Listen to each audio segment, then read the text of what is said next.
First guest tonight is a hard-working American treasure. He has podcasts, one with Lonely Island, another with his brother Josh, and his show, Late Night with Seth Meyers, airs the minute ours ends over on NBC. He's here in L.A. to have work done. Please welcome Seth Meyers.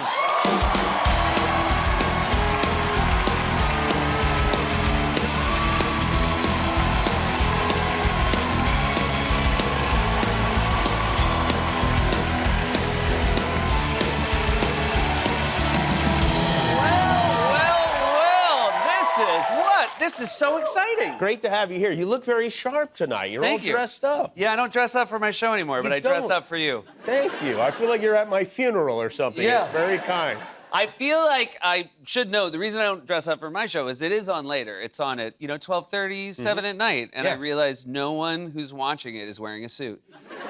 No one who's watching it is wearing a sweater either. Like, you really, by that logic, should be hosting the show in your underpants or pajamas. You know what? Or nude. All you ever have is good ideas. Do you feel like... I always feel like it's unsettling to watch a talk show host as a guest on a different talk show. A little bit, yeah, right? It's like seeing your doctor go to another doctor. You're like, why don't you know why you're sick? And do you like being the guest on it? I don't. Yeah, I don't because, first of all, our lives are made so much fuller by the fascinating guests that come on our show. But I don't have an interesting life. All I have is a life where I hear interesting people tell their stories. So when you are going to say, like, what have you been up to? The best I could be is like, I talked to Jessica Lange last week. You want to hear what she's up to? Jessica Lange is living a very full life. What is Jessica up to? She's doing a show on Broadway, and it's fantastic. Also, let me tell you, the worst part about being a guest on a talk show, Black Puma's been on my show. Yep. Riley Keough's been on my show. Tonight's the first time I realized we're not exclusive.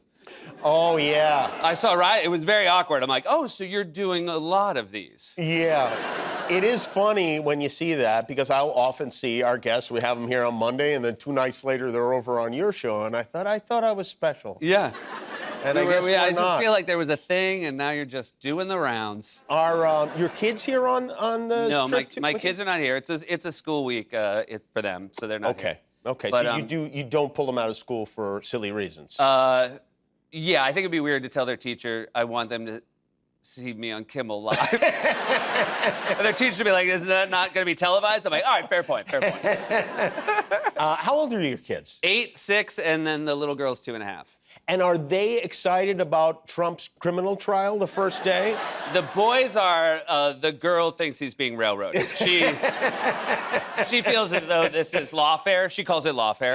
And I have to say. by the way, you pulled a fast one on me. What did I do? You invited me to be on the show. This is very exciting for me. First time on the show. And I was like, you know what? I'll cancel my shows this week. I realized you got me out here because it's the first day of the criminal trial. I know. That's why I'm dark this week. I know. I was wondering about that, because this is a terrible night for you. I mean, listen, there's some nights there's a lot going on. There's some nights there's not much going on. This is a night that you think about all weekend. Yeah. I mean, just the clip of Trump and the uphill clip alone is something that you look forward to. And by the way, there was a good one on Saturday that just got bumped into the trash because of the uphill clip.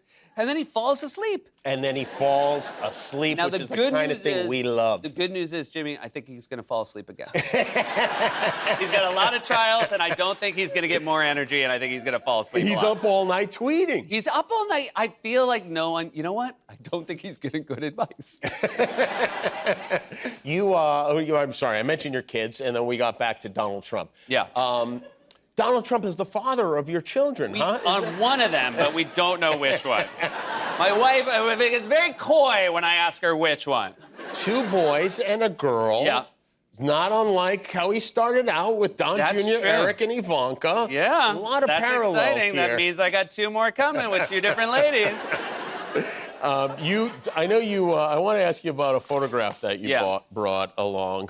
This is, you went to the Knicks game with your boy. I brought my 6-year-old to the first live sporting event of his life. I took him to the Knicks game yesterday. Did he ask you to take him to the game? I was going to take one kid to the Rangers and one kid to the Knicks, and I let the 8-year-old choose, and he chose Rangers, so 6-year-old got Knicks. Okay, I recently brought my 6-year-old son to a Lakers game, and it was a lot of fun. Basketball's the better choice. Hockey's great to watch, but there's no nonsense in between when they take timeouts because you can't have nonsense on ice. Right. But there's so much nonsense for kids to enjoy a basketball game. And including the presence of one Tracy Morgan. My son at met the Tracy game, Morgan, you guys. who's always got a lot of nonsense going on. It was, first of all, the highlight of the entire Knicks game was my son meeting Tracy Morgan. Yeah. Now, my son looks very happy then. My son did sort of have a moment of stranger danger with Tracy because Tracy saw me and walked over, and I don't want to get the quote wrong, but it was some version of him saying, "Ah!" and you know, I'm happy that my son was like, why are you so warm about this approach? But then Tracy was so sweet to Axel, and he talked to him a lot. I was very happy that it was Axel's first game. But then you can see Tracy's wearing all Knicks stuff. Yeah, Tracy is Tracy walked away, and my son goes, "Is he one of the players?" And I said, "He's not, but basketball would be so much better if he was." If you got to have 4 basketball players and 1 Tracy Morgan on the court at all times, it would be absolutely fantastic. Yeah, I think Tracy would be quite thrilled to be confused with one of the players for sure. Oh, happily. Even if Tracy was just in warm-ups on the bench, you never even had to put him in. I think he would make the game better. When I took my son Billy to the game, he badly wanted to be on the Jumbotron. Sure. You know, the kids are very really eager to be on. I feel like when I was that age, I would be hiding from the Jumbotron. Yes, I think I was very insecure as well. But these children are like, they're dancing and they're doing things that you've never seen them do. And you know what? At least those kids are working for it. You know, let's be honest. We have children of celebrities. They're going to put them on the Jumbotron. My kid just got a free shot. Oh, your kid got on the Jumbotron? He got on the Jumbotron because they asked me, like, can we put you on the Jumbotron? And I said, sure. And they said, are you okay if your son's on? And before I could even answer, he was like, yes. And so then they cut to me and him, and, you know, the place was they were very nice, you know, warm round of applause. And then later, there was an actress sitting next to us 1 seat over, and then when they cut to her, my son leaned into her shot. Oh, really? And I was saying, you gotta stop doing that. He's like, they love me. I don't know if you hear, they love me. Would this actress happen to have been Jessica Lange? It wasn't Jessica Lange. No, I'm sorry. I hear she's got a show on Broadway. You know what? We've talked enough about Jessica Lange. But I brought my 8-year-old to the Rangers game. Same question. They asked me, "Do you want to have your son on? Are you okay with it?" And he said, "Absolutely not." Oh, he didn't want to be My on. 8-year-old did not want it at all, and he was nervous the whole time until they put me on that they were going to catch him off guard. He did not want to be on screen. And then he could relax. Yeah. Because he's drinking beer. You don't want to. Yeah, see he's that. He's like, this is everything we're doing here, Dad. Is against the law. We should not be on camera. I need to bring something up to you. I don't know if you're aware of this. It's something I probably should have addressed privately. Yeah. Your brother, Josh Meyers, younger brother, very funny, very loyal to me, has been making regular appearances on our show as California Governor Gavin Newsom. I believe we have a clip. Yo, it's your #1 bro, Gov Gav, giving you the 411 about a proposition that's not only important, but is also hella rad. Proposition 14 for education. Hey, go lump!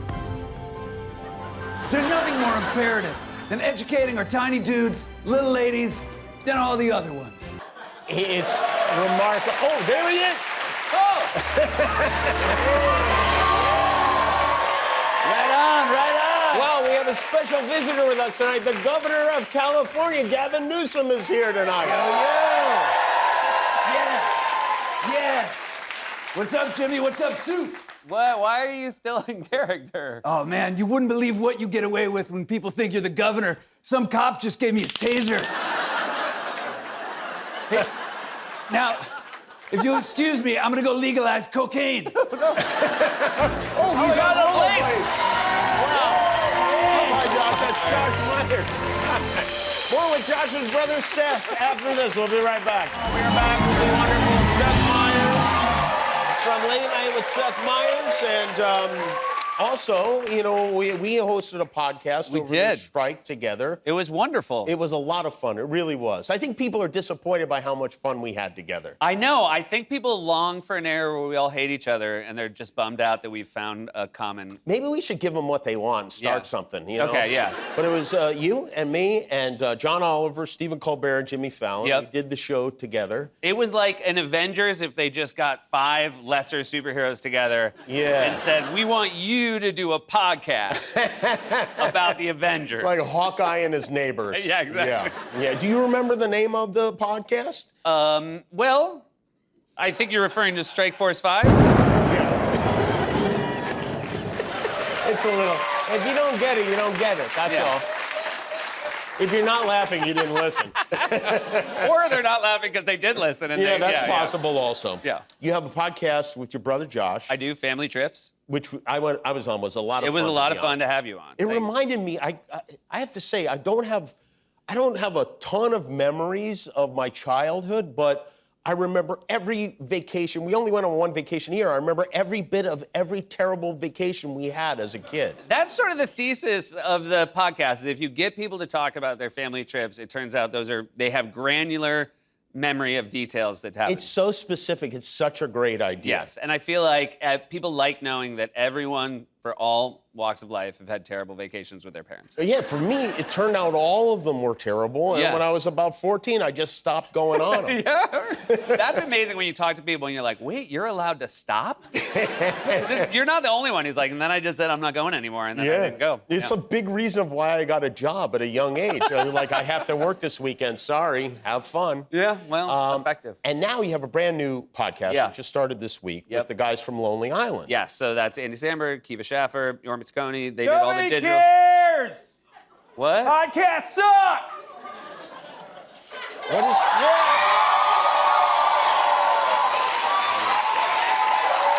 Literally, everyone has a podcast now. I'm so sorry. I knew this was gonna happen. I'm so sorry. You knew this was going to happen? He really hates podcasts. Well, but he's on the podcast. How did you even get in here? Oh, well, I was down the block at the Wax Museum, as I am every Monday, just, you know, checking out my favorite waxies. And I'm not sure if you know this, Jimmy, but you have one there, a figurine. Yeah, I do. Yeah, I do know that. Yeah. Yeah. And do you know that if you pull down their trousers and climb into the butt, you go down a slide and it takes you to a tunnel that leads directly to your studio? Yeah, I mean, of course, I designed that tunnel. Andy, do I have one? Yeah, but when you climb into your butt, you just come out of the mouth and it scares people. Is that right? That's terrible design. Oh, well, we'll have to work on that. Thanks. It looks like a billboard for American Horror Story. Anyways, that's how I say anyways.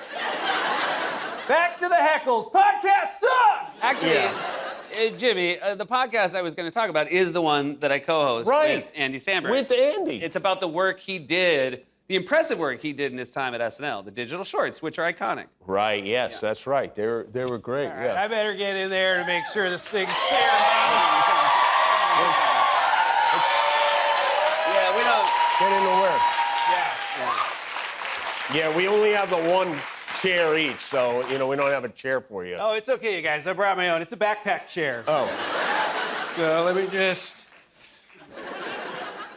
Is this your... It's a chair that doubles as a backpack?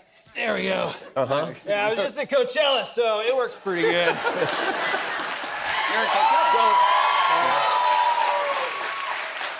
You touched on what the podcast is about.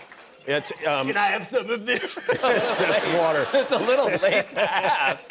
You're supposed to ask before you start chugging it. We're old friends, Jimmy. It's weird to see you guys together, I'm not gonna lie. Hey, be real. You guys talk about Trump? You couldn't hear us in the tunnel? No, it was a guess. All right, sorry. No, you're here. I might as well ask you Yeah. about the podcast. And what do you do specifically on the show? Oh, man, it sucks so bad, Jimmy. You got to check it out. That doesn't seem like a great reason to listen to it. It is a great podcast, and again, Andy, I'll be honest, he doesn't like the art form of podcasts. Is that but right? He's very good on the podcast, and we talk about the very fun times we had together at SNL. Yep, dragged, kicking, and screaming. I was told there's going to be a massive payout. Is that what they said? How many Lonely Island shorts are there? There were 110, we think, Lonely Island. So then this would be capped, this series, at 110 podcasts? I would be shocked if, based on Andy's behavior, we make it to 30. No, that's think fair. you're Yeah, gonna that's make fair, it yeah. past 30? No? We're going to go the whole way. Uh-huh. And here's the thing about podcasts. Okay, great. Even though they suck, ours is great. Nice You got to check it out. Nice Yeah. Hey, did you meet on SNL or We did did. you know each other before that? We met on SNL, and one of my favorite things about Andy, who I love very much, and I think is a genius, did not like him right away. Oh, really? I thought he was a good dude, but I thought his comedy was very sophomoric. Right. Okay. And, Now you know better. yeah, now I know better. Now he plays the French horn. Yeah, exactly. Now he does comedy about crawling in butts. Wax Andy- butts, but go on. So Andy used to do this bit. We would write very late at SNL on Tuesday nights, and I'd be at my computer, and he would come into my room, and it'd be the stress of trying to write a sketch, and Andy would say, "Hey, I'm going to the bathroom. You want to come with?" And he would do that, and I would say, "I don't want to come with," and he'd be like, "It's a really long walk. I'd love the company," and I would say, "I'm not coming with you." But then he would close. I would slam the door on him, but I had a frosted glass door that you could still see the silhouette of people, and he would just stand at my door and just breathing really loud. Just waiting to open it again slowly and ask if you want to come with again. And he wore me down in every way, shape, or form. He wore me down, and now I think he's the funniest dude in the world. And I'm very happy, and I'm sorry that he hates it so much, but I'm very happy to be doing a podcast. Yeah. You know what? Michael Jordan hated basketball. It's true. I made it up, but yeah, it could be true. It could be true. I went with it immediately. Yeah, MJ hated b-ball. Well, the Late Night with Seth Meyers, is on NBC and Peacock, and the Lonely Island is Seth Meyers podcast every Monday, wherever you listen to podcasts. Andy Samberg, Seth Meyers, everybody. We'll be back with Riley Keough.